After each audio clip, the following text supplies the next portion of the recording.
Bom, boa noite. Vamos dar início à nossa 18ª aula, dando continuidade àquilo, né, o tema que eu encerrei na aula anterior, né, sobre a Revolução de 1930, né, que levou Getúlio Vargas ao poder do Estado, né, apoiado pelo Exército Brasileiro, pelas Forças Armadas, Exército e Marinha, mas, sobretudo, o Exército Brasileiro, né? Representando um segundo momento de protagonismo dos militares na história republicana. O primeiro foi aquele, né, que vocês já sabem, em 1889, né, quando Deodoro ajudou, né, os civis a proclamarem a República, e o segundo é 1930, quando os militares, né, o Exército sobretudo, apoiam Getúlio Vargas na tomada do poder do Estado, né, criando aquilo, né, que eu chamei de o Brasil moderno, né, uma ditadura cívico-militar, né, Getúlio já era civil, né, era advogado, né, mas serviu nas academias militares, na juventude, estudou nas academias militares no Rio Grande do Sul, né, mas foi um golpe cívico-militar, em 1930, né, e que, a partir dali, os destinos daquilo que eu chamei de Brasil moderno começaram a ser traçados. Né? Na verdade, ali você tem, em 1930, uma luta de mentalidades, uma luta de concepções do mundo. Isso é muito interessante, porque vai revelar a complexidade que é a história, não é, da formação e da evolução da sociedade brasileira. Certo? Então, 1930 é muito significativo o choque de concepções de mundo, né, que estavam ali em vigor. Uma concepção de mundo herdada ainda do Império, né, que, apesar da proclamação da República em 1889, mas ela continuou, né, por meio, né, das oligarquias políticas nos estados, né, que continuou como no Império, tendo uma base socioeconômica eminentemente agrária, agropecuária, certo? Um choque com uma concepção de mundo industrializada, que apesar de não estar ocorrendo um processo de revolução industrial, apesar de que originariamente o Estado de Vargas, aquilo que depois ficou conhecido como Estado Novo, 1930, né, resultado da Revolução de 1930, não teve o apoio, se dizer assim, né, dos segmentos da sociedade civil ligados à indústria, isso aí não está claro, né, mas representava uma concepção de mundo, certo, baseada na ciência e numa sociedade industrializada, que era a concepção de mundo típico da filosofia positivista, como eu já falei de outras vezes. Né? E essa concepção de mundo estava representada, certo, pelos militares que apoiaram Getúlio Vargas, certo? Nessa caminhada de modernização. Quer dizer, a Revolução de 1930 é uma revolução chamada, é um movimento sociopolítico, socioeconômico de natureza modernizadora. Mas modernizadora em que sentido? No sentido, né, de desencadeamento de um processo de industrialização e, consequentemente, de urbanização da sociedade brasileira. Né? Da sociedade brasileira. E havia ainda também uma concepção de mundo aí que se entrechoca com essas duas, não é? Que é a concepção comunista. E aí é que você vê a complexidade do Brasil. Quer dizer, o Brasil sequer tinha feito um processo de revolução industrial, não estava vivendo um processo de revolução industrial, a sociedade era eminentemente agropecuária. No entanto, você já havia aqui movimentos políticos de natureza contestadora da sociedade capitalista, que era típica da Europa do século XIX, da Europa que viveu o processo de revolução industrial, que eram os anarquistas, a filosofia anarquista, né, que utopicamente defende sociedade sem Estado, e a organização da sociedade em comunidades pequenas, em comunas autogerenciadas, autogovernadas. Essa é basicamente a visão do mundo anarquista, né? Portanto, é uma sociedade contra os estados nacionais estabelecidos, tá certo? Os grandes estados nacionais estabelecidos, contrapondo a isso, né, a existência de comunas autogovernadas, né, pequenas comunidades autogovernadas. Essa de uma maneira bem resumida, né, o cerne da teoria anarquista, mas é uma teoria de esquerda, contestadora da sociedade industrial capitalista, portanto desenvolvida no século XIX, né, de matriz russa e alemã, tá certo? E há também uma outra teoria contestatória da sociedade industrial capitalista, que era a sociedade, como eu já falei de outras vezes, a teoria socialista, marxista revolucionária, marxista engelsciana revolucionária, né, que pregava a derrubada da sociedade industrial capitalista e o estabelecimento de uma sociedade socialista de base industrial. Observe a diferença deles com os anarquistas. Eles imaginavam, sim, a presença de um Estado socialista, comandado por um partido único, que era o Partido Comunista, que deveria ser o representante de todos os segmentos trabalhadores, que eles chamavam as classes trabalhadoras, né, debaixo de um partido único, comandando o Estado a partir do partido único, né, e desencadeando um forte processo de industrialização. Né? Então você tem aí essas concepções políticas que aqui também no Brasil se apresentavam. Isso é interessante porque, pego o exemplo, os anarquistas praticamente não tiveram lá tanta importância no Brasil, mas o Partido Comunista foi muito atuante. Tanto que, veja, se a Revolução, né, que levou Vargas ao poder de 1930, em 1922 o Partido Comunista do Brasil já estava estabelecido aqui. Né? Quer dizer, olha só, em 1922, e a Revolução Socialista na Rússia, que depois se transformou em União Soviética, aconteceu em 1917. Portanto, somente 5 anos depois, né? 5 anos depois, de 1917 para 1922, aqui no Brasil, certo? Numa sociedade que não estava vivendo um processo de industrialização, não estava passando por uma revolução industrial da sua estrutura socioeconômica, mas já havia, né, mesmo nas incipientes fábricas que estavam aqui estabelecidas, né, desde ali do final do século XIX, né, basicamente Rio, São Paulo, né, girando em torno das ferrovias e do café, né, da atividade cafeicultora, né, você já tinha um movimento político contestatório da sociedade industrial capitalista, que é quase que uma ironia. Né? Você vê como é que o Brasil é complexo.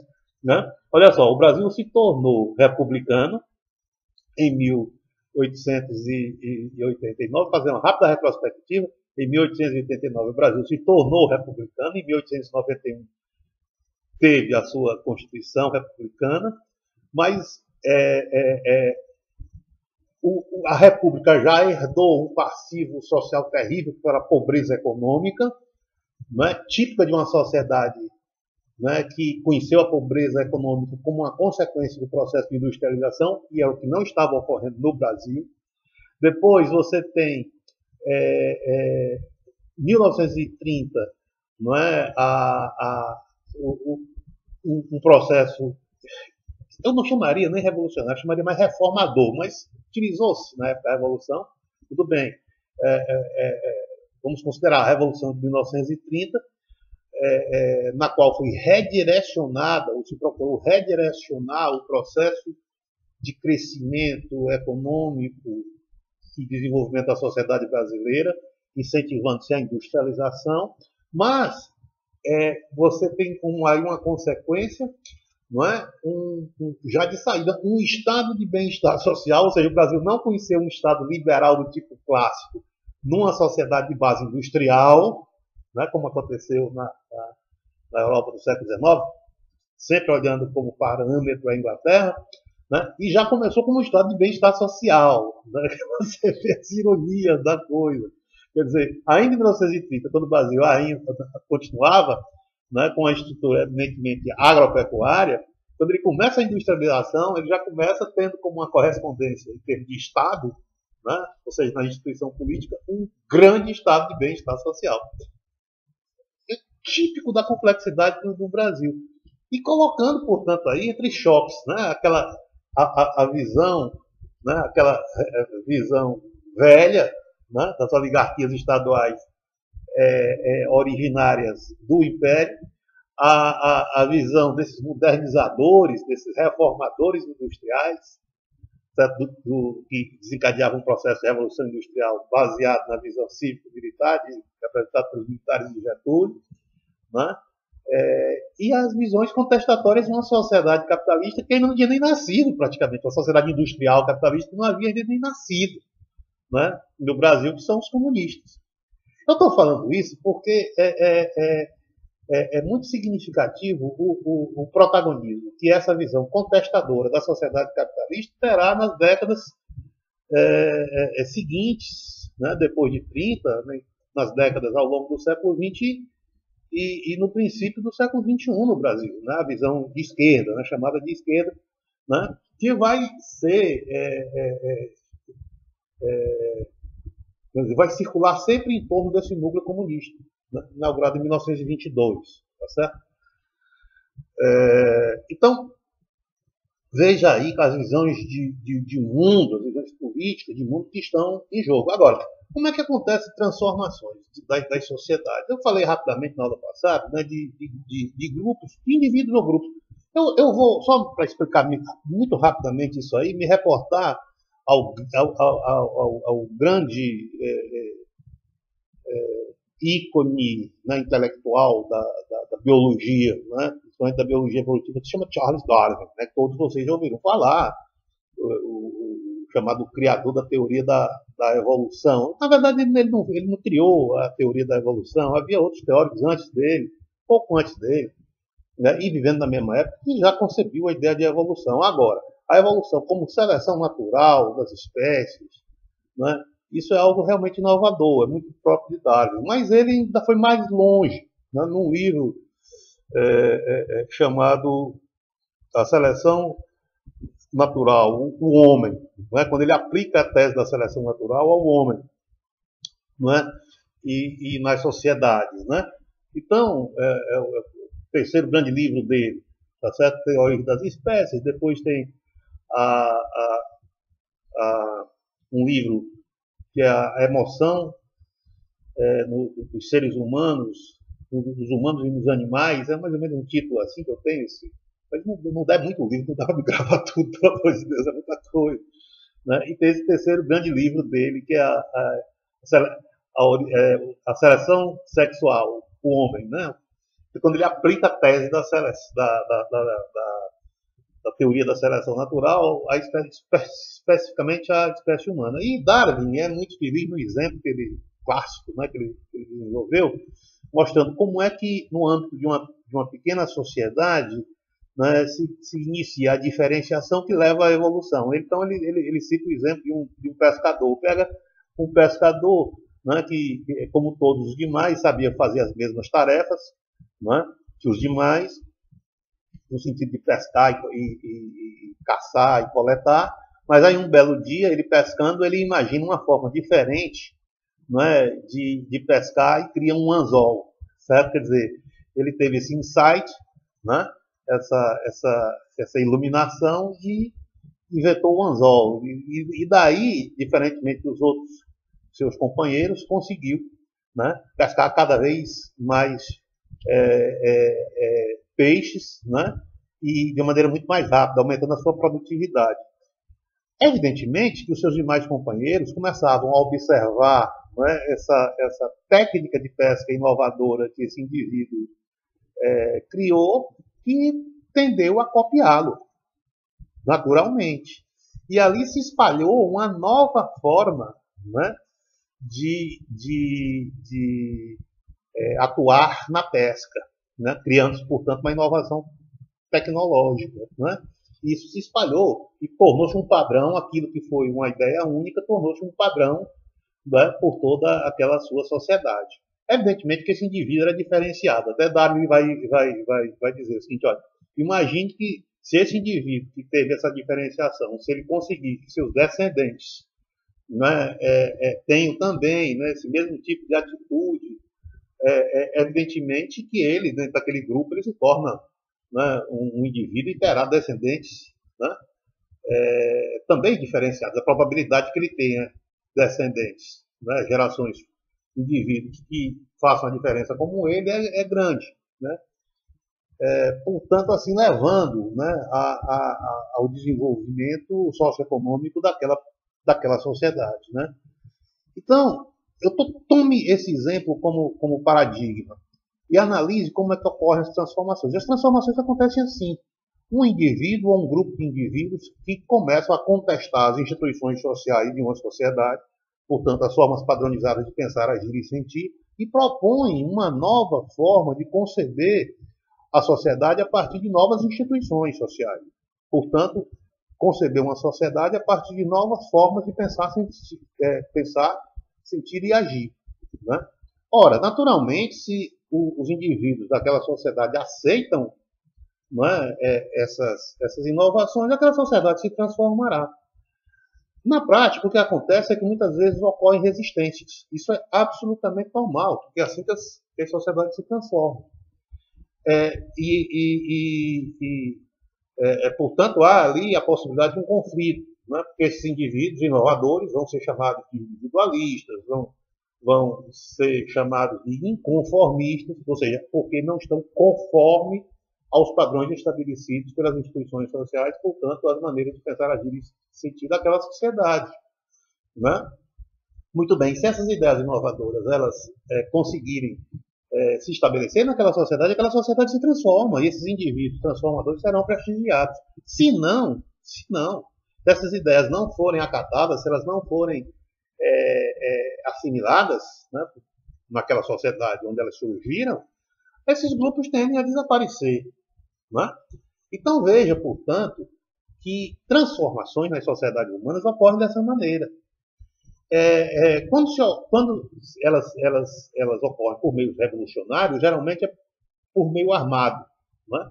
Ou quando elas ocorrem por um meio, vamos dizer assim, de reformas, elas se dão de maneira mais lenta, elas se dão procurando se preservar aquilo que era aceito, né, no status quo antigo e adquirindo as novas, se adaptando às novas inovações, se adaptando às novidades, né, às inovações.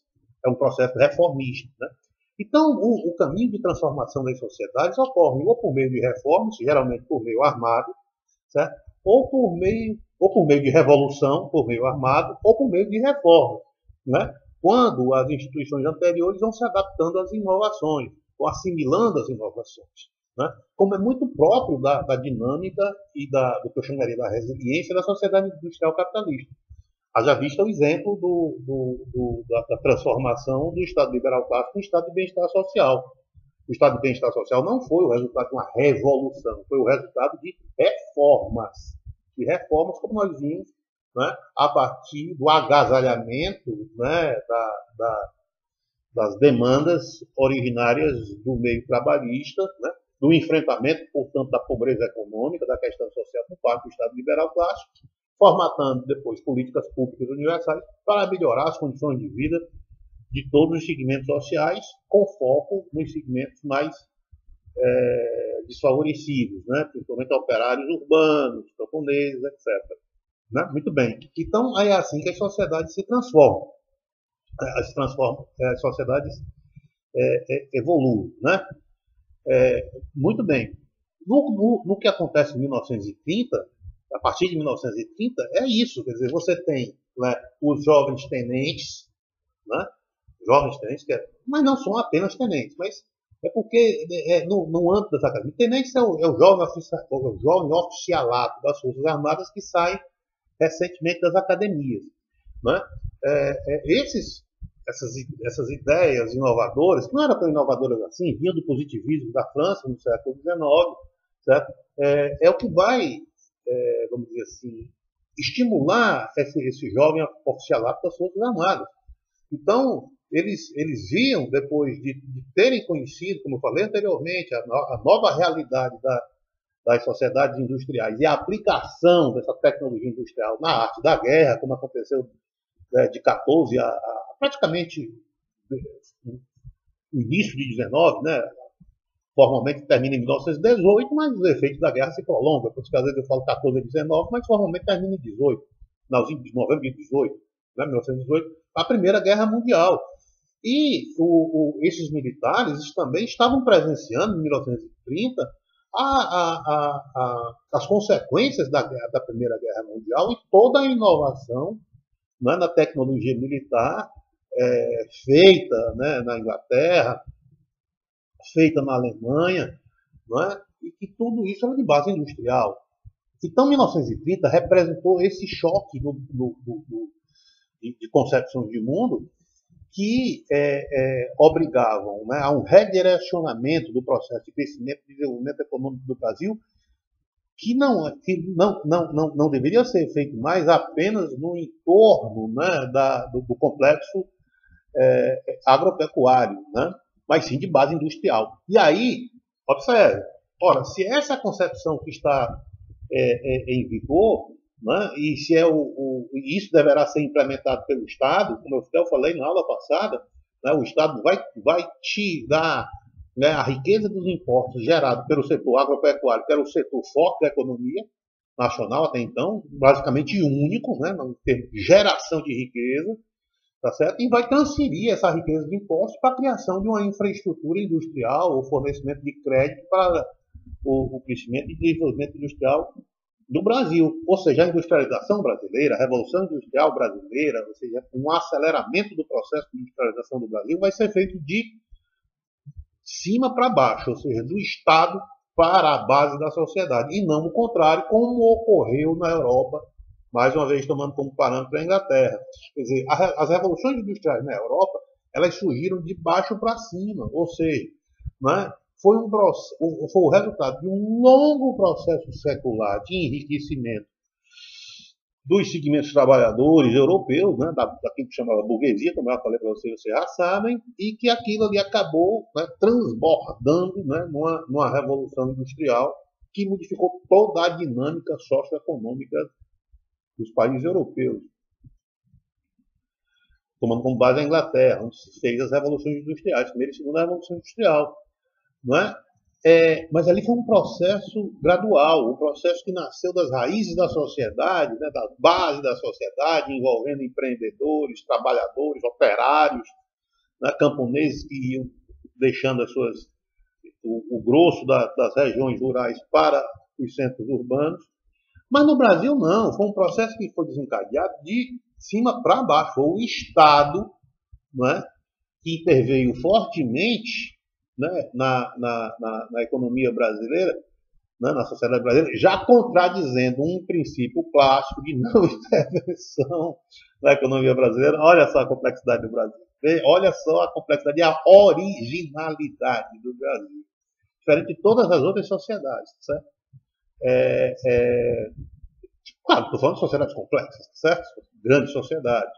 Você compara com a Europa, compara com os Estados Unidos, a história dos Estados Unidos, né? Então aqui não, esse processo de industrialização vem de cima para baixo. Isso vai ter uma série de implicações no que se refere aos costumes políticos que se originarão disso aí. Né? Para efetivar esse processo de industrialização, não é? Os arquitetos, né? Os artífices, melhor dizendo, né? Desse novo Estado, não é? Desse novo Estado Nacional brasileiro, não é? De grande porte, não é? Atuando em vários setores, atuando na educação, como eu já falei na aula passada, atuando na Previdência, atuando na saúde, né? Atuando na legislação trabalhista, né? Eles vão, né, imaginar, tá certo? Um modelo chamado um modelo teórico, né, teórico econômico, né, que deveria ser aplicado para alavancar o crescimento e desenvolvimento da industrialização do Brasil. Esse modelo ficou conhecido como modelo, olha o nome, de substituição de importações. Modelo de substituição de importações. O próprio nome já o autodefine, né? O seu significado.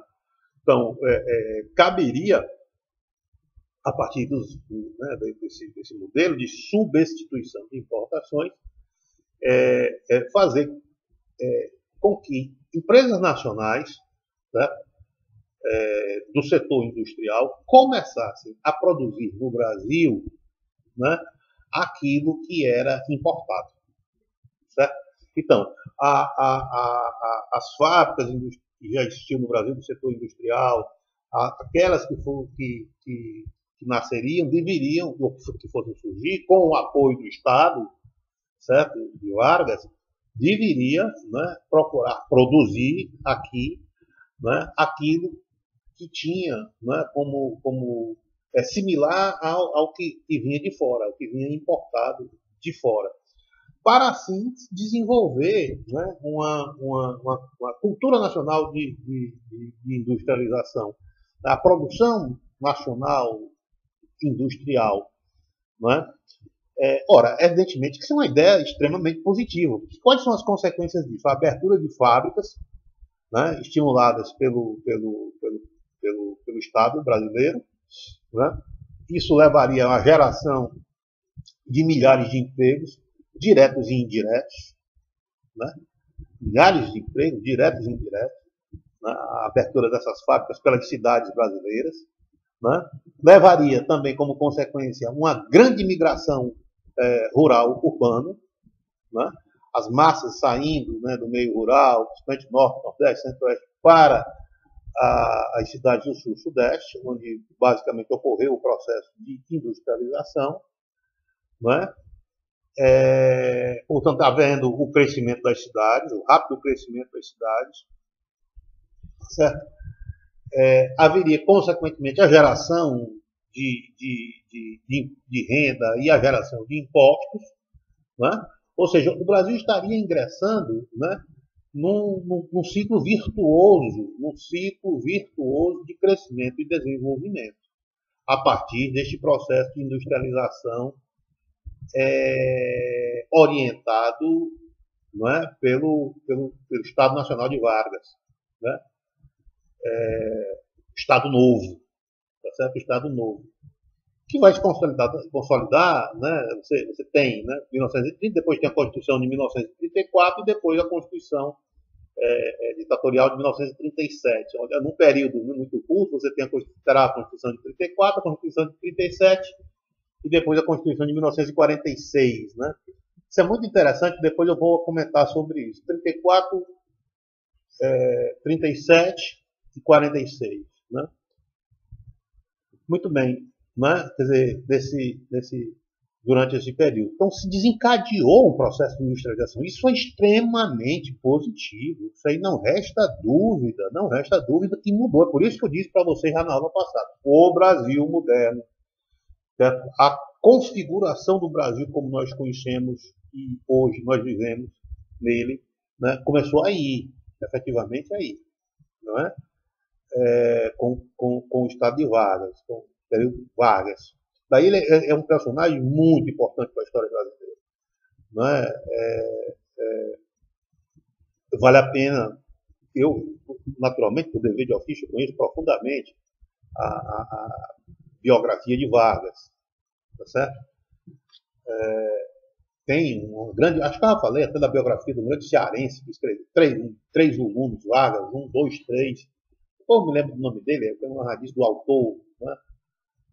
Pode ser até que no decorrer eu me lembro, né? Mas é excelente, né, a biografia de Vargas, porque se confunde, a história dele praticamente se confunde com a formação do Brasil moderno, né? Principalmente a biografia dele depois de 1930. Mas é importante conhecer a formação positivista dele, a formação que ele tinha. Ele não era um idiota. A formação positivista que ele tinha, que foi adquirido na sua formação, no curso de Direito no Rio Grande do Sul e na Academia Militar ele estudou no Rio Grande do Sul, né? A formação positivista que ele recebeu, que ele trouxe para a conformação do Estado que ele ajudou a criar com o apoio do Exército, né? Quer dizer, a visão positivista que ele já tinha cívico-militar, né? Tanto da Faculdade de Direito como na, na Academia Militar, com os militares, né?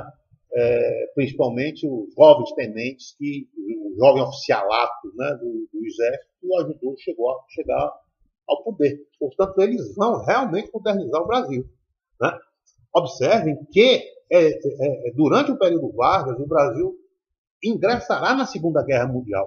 Olha só, se os militares que ajudaram a chegar Vargas ao poder, levar Vargas ao poder, já tinham a compreensão de que, não é, a Primeira Guerra Mundial teria sido uma guerra de base industrial, certo? Ora, mais do que nunca, a Segunda Guerra Mundial, que começa em 39 e vai a 45, e o Brasil está em pleno período da ditadura Vargas.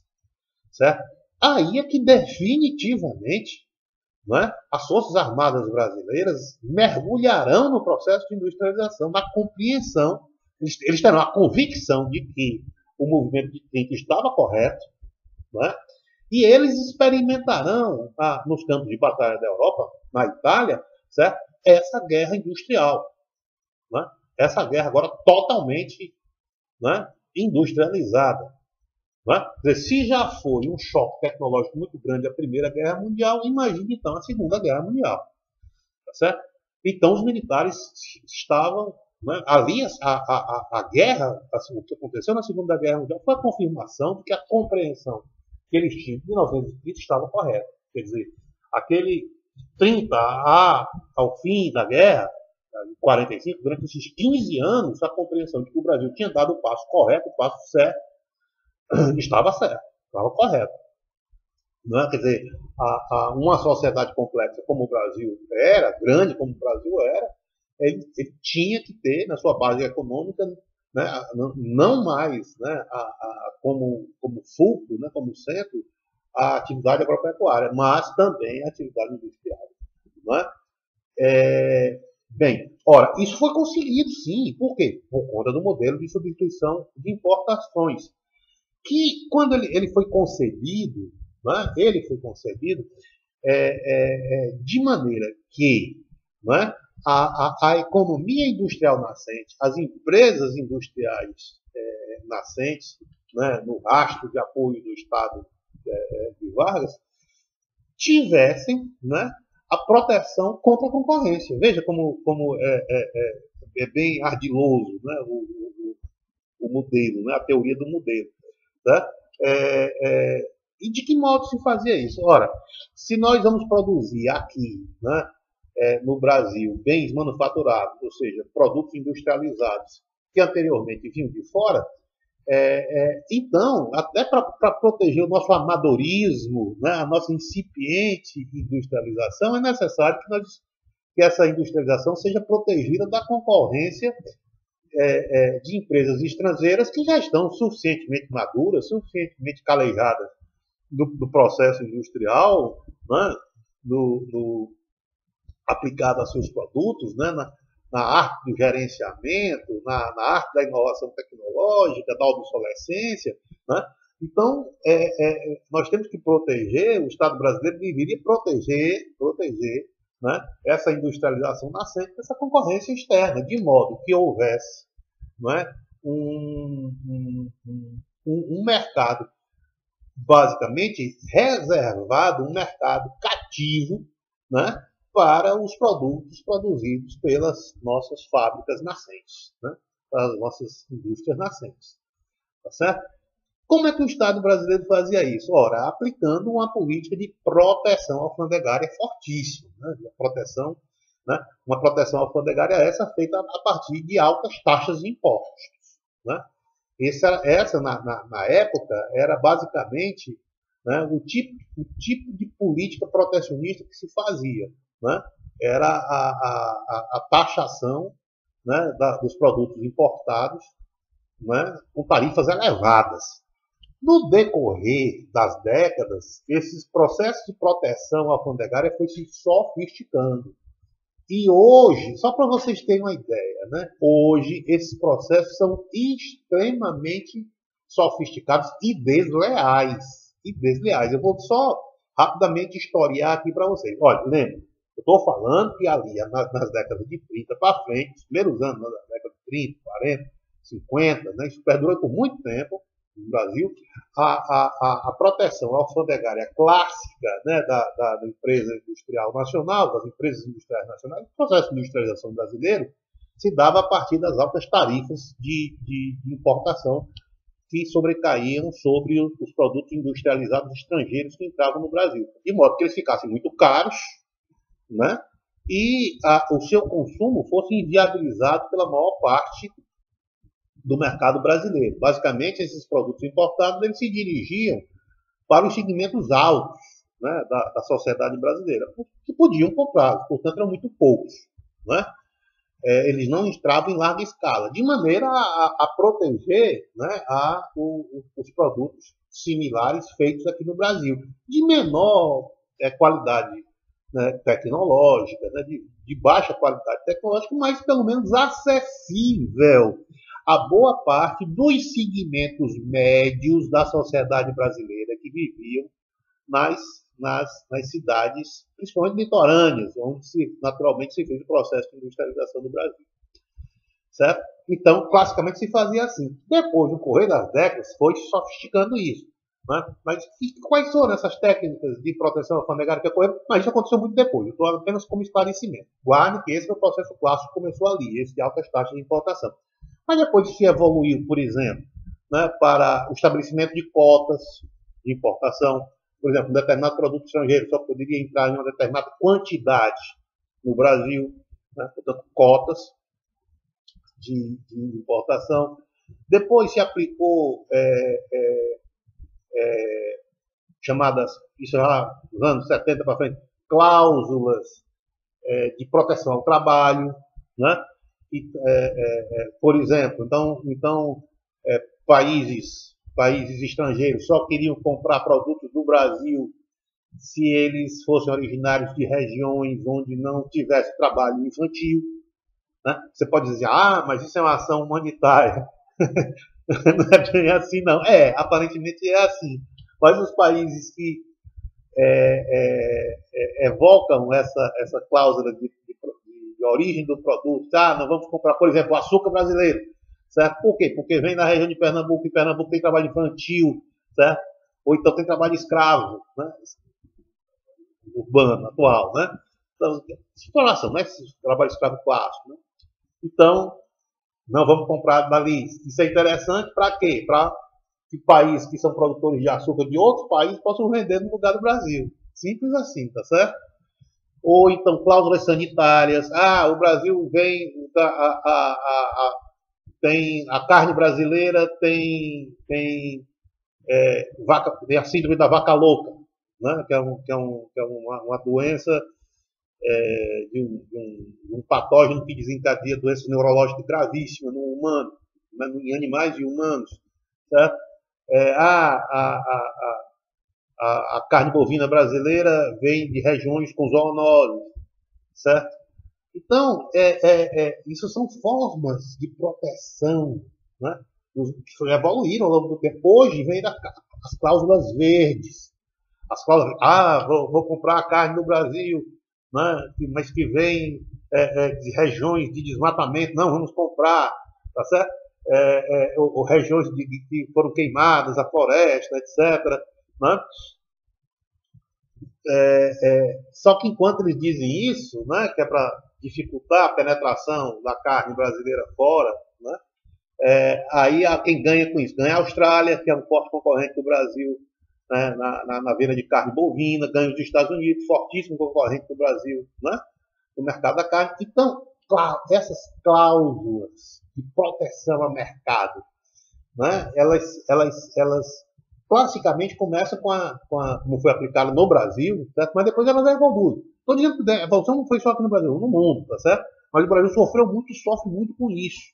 Né? Calúnias que são feitas em nomes, ainda, né, na atualidade, em nome dessas cláusulas de proteção de mercado. Elas não aparecem assim, elas não são ditas assim, mas elas são assim. Por isso que administradores e alunos de ciências contabilistas, alunos de ciências contábeis, têm que ficar cientes de uma coisa: mercado não você não pode olhar para o mercado de uma maneira ingênua, de uma maneira infantil. Você tem que olhar sempre com uma pitada de malícia, com uma pitada de maldade nas ações, evidentemente com respeito sempre aos concorrentes, sem dúvida nenhuma, às organizações empresariais que estão com você competindo no mercado, mas sempre levando em consideração, certo, os interesses dessas organizações empresariais e dos estados nacionais, protegendo as suas empresas. Isso tem que ficar muito claro, certo? Essa relação entre o Estado Nacional e a proteção das suas empresas. Que é a função, por exemplo, os americanos mesmo, é muito comum nos Estados Unidos, os brasileiros não conseguem entender isso, certo? Políticos brasileiros, economistas brasileiros, a universidade brasileira, em grande parte, não consegue entender isso. Por exemplo, no caso dos Estados Unidos, o presidente norte-americano, principalmente os presidentes republicanos, eles são, mas também os democratas, mas eles são os primeiros defensores das empresas norte-americanas. Eles são mercadores das empresas americanas. Defensores e, portanto, mercadores, propagadores dos interesses das empresas americanas. Isso é claro, por quê? Porque empresas americanas significam o quê? Empregos. Né? Significa renda, significa impostos, certo? Para a economia norte-americana e para o tesouro norte-americano, tá certo? Então, o Estado, umbilicalmente vinculado aos interesses das empresas, protege as empresas, certo?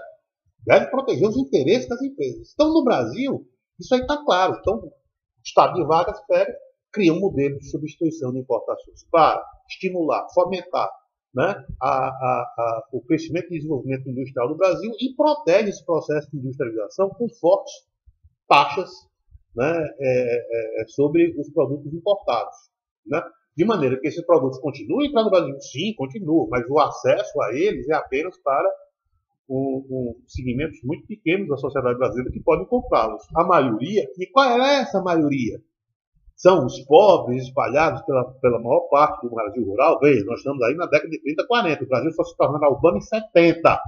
Né? Então, pega nesse período de 30 para 70, né? 40 anos, se você pegar, né, 30 números redondos para facilitar o arco histórico, né? Quem vai poder comprar, consumir, o grosso dessa produção industrial nacional serão os segmentos médios estabelecidos no meio urbano, nas cidades, né? Os polos urbanos brasileiros, espalhados pelo país, mas principalmente concentrados, claro, nas regiões de industrialização no sul-sudeste. Tá certo? Esses produtos nacionais, né, para chegar nas regiões, né, interioranas do Brasil, dos sertões do Brasil, eles chegam às vezes nas capitais, mas nos sertões, nas regiões interioranas, eles chegarão muito caros.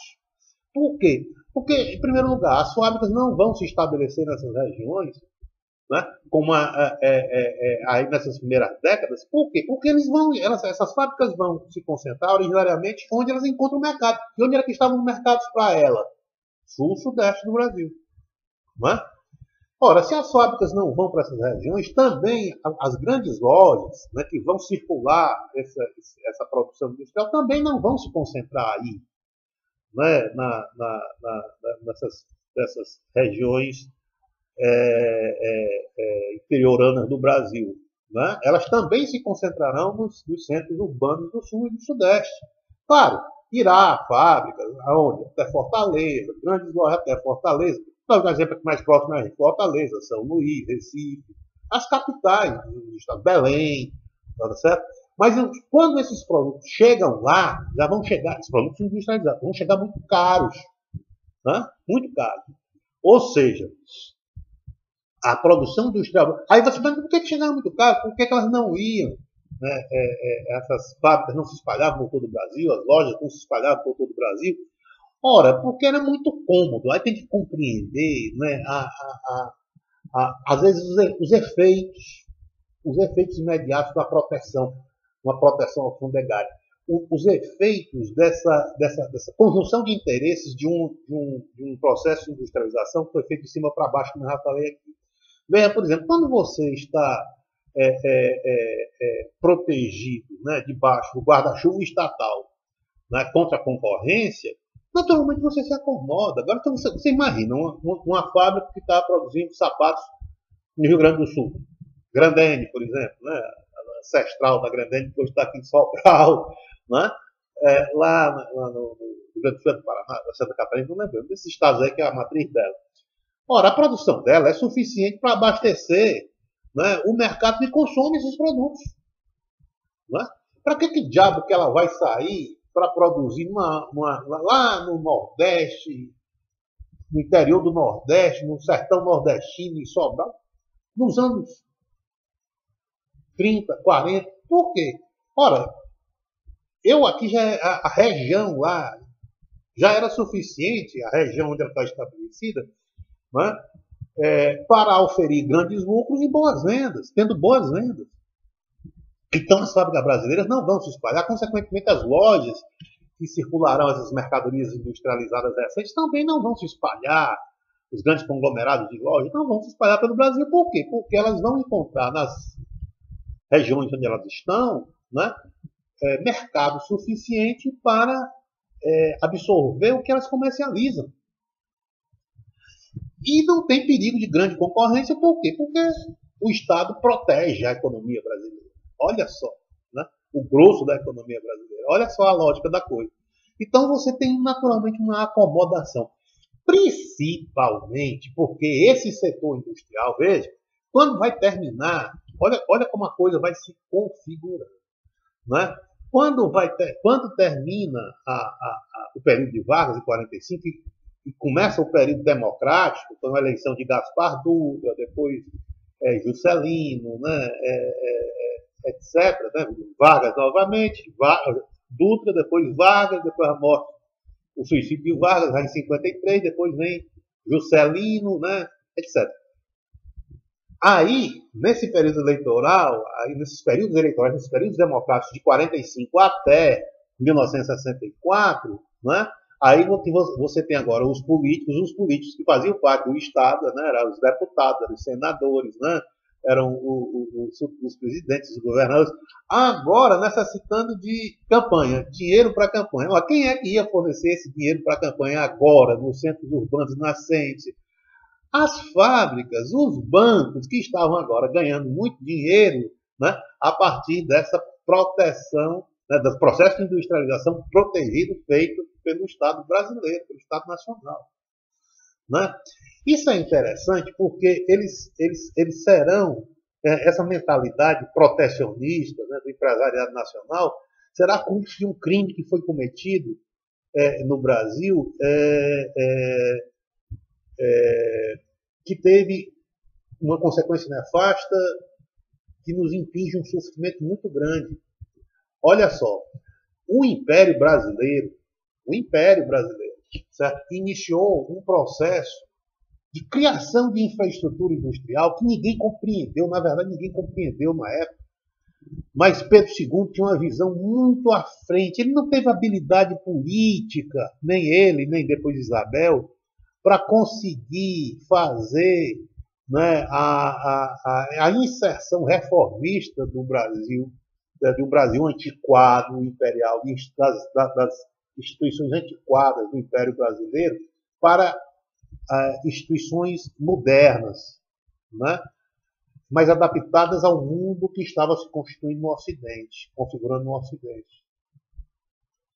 Mas Pedro II, né, viu com bons olhos, incentivou a criação de redes ferroviárias.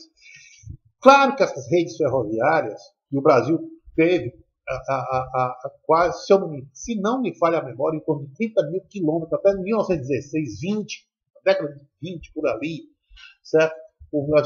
Se eu não me engano, em torno de 30 mil quilômetros de rede ferroviária espalhados por todo o Brasil. E aqui Parnaíba é um exemplo. A rede ferroviária chegava até Luiz Correia, certo? Você tem esse grande centro ferroviário, né? Esse conglomerado, esse grande complexo ferroviário aqui nessa região da Praça Manduladino, que vem desde São Sebastião, bem dali, da Igreja de São Sebastião até aqui o Manduladino, certo? Era esse grande complexo ferroviário de oficinas, de estações, etc., né? Se estende até Luiz Correia, mas até para Teresina, e dali se ramificava, O Brasil tinha uma estrutura gigantesca, pode-se dizer, né, dentro das possibilidades, feitos lá no início do Império. Muito bem, olha só. Né? Lembre-se que a Inglaterra, quando termina a Segunda Guerra Mundial, né, quando termina a Primeira Guerra Mundial, a Inglaterra começa a enfraquecer como potência hegemônica, como potência estabilizadora hegemônica. De 1930 para frente, aí começa o processo de industrialização. Aí vem a Segunda Guerra Mundial. 30 Vargas chega ao poder, 39 eclode a guerra, 9 anos depois, Segunda Guerra Mundial. Muito bem. Emerge os Estados Unidos como uma grande potência hegemônica. Ora, uma das principais indústrias americanas era a indústria automobilística. A indústria automobilística. E, claro, para você vender automóveis, você precisa de estradas. Estradas. Ora, né, o Brasil será um exemplo, né, de mudança de modal, né, de transporte feitos. Né? O Brasil abdicou da sua modal ferroviária de expansão, de escoamento de produção. Veja que esse modal ferroviário foi montado desde o Império. Claro, ele tinha os interesses, né, de transporte de cargas, né, dos produtos agrícolas produzidos pelo Brasil, né, espalhados pelo Brasil todo. Café, cacau, açúcar, algodão, carnaúba, né, borracha, etc. Mas é claro que isso, naturalmente, esse modal espalhado por todo o Brasil serviria à industrialização. Mas, no entanto, o que foi que aconteceu? Os interesses comerciais americanos na passagem da Inglaterra, né, porque a Inglaterra era uma forte influenciadora, foi assim que se deu o processo de industrialização inglês, né? Ele começa na indústria têxtil e na indústria de trilhos, na indústria ferroviária pesada, portanto, maquinário pesado, na indústria de aço, né, ferro. E no Brasil, que importou muito esses trilhos, que importou essas máquinas, e que criou um modal ferroviário muito grande, foi minado e se abdicou esse processo de enraizamento da rede ferroviária, né, foi minado pelos interesses da venda de automóveis americanos que precisavam de estradas para correr. Olha a loucura que o Brasil cometeu, o crime que o Brasil cometeu, abdicou do transporte barato e da interligação do Brasil todinho, um país continental, sem grandes acidentes geográficos que dificultassem o transporte ferroviário, o transporte de cargas e o transporte de passageiros, porque o Brasil já tinha uma grande interligação ferroviária. Isso foi desmontado, isso foi sucateado. Isso foi propositadamente? Não. Os Estados Unidos não chegaram e mandaram: acabe com a modal ferroviária e estabeleça a modal rodoviária. Não. Isso foi feito a partir de lobbies. Né? É o convencimento de deputados. É uma prática de, vamos dizer assim, agenciamento de interesses, né? Ou seja, você convida. Isso vale tanto para a iniciativa privada como no campo público. Nos Estados Unidos isso é formalizado, no Brasil não. Você pega um grupo representando uma empresa, chega para um deputado, um senador daquele ali e diz: olha, eu vou lhe pagar uma viagem, ou um almoço, ou uma estadia, não sei aonde, para você conhecer os nossos produtos, e você lá no Congresso defende os nossos interesses. Ora, veja, nós estamos aí nos anos 30, 40, 50. Isso, evidentemente, nunca foi documentado. Nunca foi documentado. Mas aí vem a questão. Não foi documentado, mas o efeito ocorreu. Qual foi o efeito? Foi a abdicação da modal ferroviária e o favorecimento da modal rodoviária. Rodoviária. Ou seja, a partir de um determinado momento, dos anos 30, 40 para frente, certo? O Brasil abdicou das estradas de ferro, sucateou a modal ferroviária, certo? E estabeleceu a modal rodoviária. Certo? Isso era feito como? Claro, era feito através dos lobbies, junto a senadores e deputados, certo? Que tinham, né, as suas campanhas financiadas por lobbies, tá certo? Grupos de advogados no Brasil, empresas aqui no Brasil com, tendo interesses, né, na indústria automobilística americana que aqui começava a se estabelecer, né, e isso acabou, né, levando a o que eu estou chamando de esse crime da abdicação da modal ferroviária e a assunção, né, da modal rodoviária. Caríssimo e de extrema dificuldade de manutenção, dado o tamanho do continente brasileiro, muito caro para ser estabelecido, muito caro para ser mantido, o que teve implicações enormes nos fretes, né, dos produtos, das mercadorias, até hoje ainda tem, tá certo? E isso encarece por demais os produtos no Brasil. Imagine você, produtos que você fabrica no sul-sudeste, nos anos 30, 40, 50, para chegar no Piauí, para chegar na Parnaíba daquela, o nosso aqui, né? Então chegavam muito caros. Os produtos nacionais chegavam muito caros. Eu gosto de dar um exemplo, né, do caso dos brinquedos. Né? Eu me lembro que nos anos 70 no Brasil, em 1974, eu ganhei de presente no Dia da Criança, né, um estrelão. O que era um estrelão? O estrelão era um compensado, eu chamo-se MDF, né? Era um compensado verde, né, com as linhas desenhadas do campo de futebol. Pronto, era só isso, com a marca da estrela, o logotipo da estrela. Pronto. Ora, meu Deus do céu, aquilo qualquer marceneiro aqui em Parnaíba podia fazer, mas ninguém tinha ideia de fazer. Nós brincávamos riscando de giz, né, as linhas do chão, né, as linhas do campo para jogar botão de osso, né, botão de chifre, né, ou então botões de casas, de camisa, de paletó que a gente usava para jogar time de botão, né, futebol de botão. Muito bem, aí meu pai me deu, né, ora, para mim foi uma coisa maravilhosa, e era caríssimo. É um brinquedo da estrela, que era só isso, um compensado MDF, eu chamava compensado, eu chamei MDF, né? Também, Forte Apache, que eu tive a felicidade de ter, um produto da estrela caríssimo, revólver de brinquedo com espoleta, caríssimo. Aí você tinha os similares, né? Eu era um professor de segmento médio, meu pai, né? Segmento médio de Parnaíba, meu pai e minha mãe era professor, meu pai era militar da Marinha de Guerra.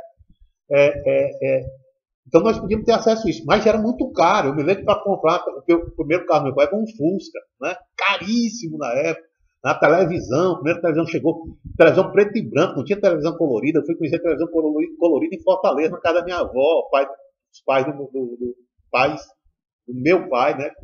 Em Fortaleza, em 74, eu achava aquilo maravilhoso, passava o dia em Fortaleza assistindo televisão colorida, né? Mas aqui nós não tínhamos ainda sinal colorido, tá certo? Então você vê as limitações das regiões, na medida em que as cidades, né, iam se afastando, né, das cidades urbanas industriais do sul-sudeste, você ia tendo dificuldades de acesso a esses produtos industrializados produzidos no Brasil, e iam ficando cada vez mais caros, certo? E não havia tecnologia suficiente para manter, por exemplo, sinal colorido, né, televisão colorida aqui, né, como tinha em Parnaíba, né? Então imagine só. Então chegavam muitos caros. Aí você pergunta, e para a maioria dos segmentos pobres, né, espalhados pelo meio rural e existentes no meio urbano? Principalmente porque os pobres, as pessoas que foram saindo do meio rural indo para as cidades, iam encontrar os pobres que já estavam lá, que eram originários do fim da escravidão no período imperial. Olha só a loucura do Brasil. O passivo que o Estado de Bem-Estar Social, que começou com Vargas, recebeu. Os descendentes, porque é 1930, 1889 foi a libertação dos escravos. Muitos daqueles escravos que foram libertados em 1889 e seus descendentes, pobres, sem nenhuma estrutura econômica para poder se estabelecer, nenhum incentivo, nenhum financiamento creditício, nem de terra para poder se estabelecer, e que foram inchar as cidades do Brasil, aqueles 700 mil escravos que foram libertos, né? Ainda muitos deles, seus descendentes, estavam vivos em 1930. E aí foram se somar esses pobres urbanos, aqueles pobres que vinham das cidades para trabalhar nas fábricas nascentes. Quer dizer, foi uma junção de pobreza. E essa pobreza enorme que ainda nós temos e enfrentamos nas cidades brasileiras até hoje. Certo? Então vejam como o processo de industrialização brasileira sofreu dificuldades enormes, né, para poder crescer e se desenvolver. Quer dizer, mas observe, até aí, até o modelo de substituição e importação teve muito sucesso. Teve muito sucesso, apesar desses percalços, apesar dessas dificuldades, teve muito sucesso. Agora, né, como nós vamos ver nas próximas aulas, ele vai ter limites. Né? Ele vai enfrentar problemas. Como tudo, vocês já devem ter percebido, você vai encontrar problemas. Né? Veja que um deles foi esse. Eu citei dois. A criação de uma consciência acomodada por parte do empresariado, né, industrial nascente, porque como não tinha concorrência, também eles não se importavam muito em se enraizar pelos interiores brasileiros, porque o seu mercado já estava estabelecido, estava protegido, então o que eles produziam tinha um mercado cativo de consumo, tá certo? Havia também uma cumplicidade de interesses políticos entre aqueles que formavam o Estado, principalmente depois do fim do período de Vargas, com os interesses das empresas industriais, tá certo?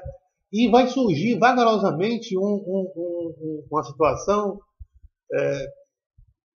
complicada, né, para o mercado nacional, não é complicado pela qualidade dos produtos. Ora, se não havia competição também, certo? Os produtos iam baixando de qualidade ao longo do tempo. Quer dizer, ano após ano, basicamente as empresas nacionais, as empresas industriais nacionais produziam sempre a mesma coisa, só com as mudanças cosméticas aqui e ali, um ventilador que era branco, no ano seguinte era vermelho, mas era o mesmo ventilador, tá certo?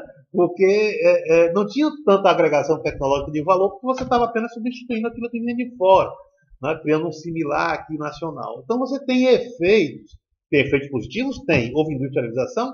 Sim. Né? Houve geração de emprego e renda? Sim. Houve geração de impostos? Sim. Né? Mas também houve problemas, né? Como aquele da abdicação da modal ferroviária brasileira e a assunção da modal rodoviária, que nos traz dificuldades até hoje, devido ao encarecimento do produto, dadas as distâncias enormes do território brasileiro e as dificuldades de manutenção dessas rodovias e dos carros que trafegam sobre ela, principalmente os carros de transporte, que são os caminhões. Ok? Obrigado.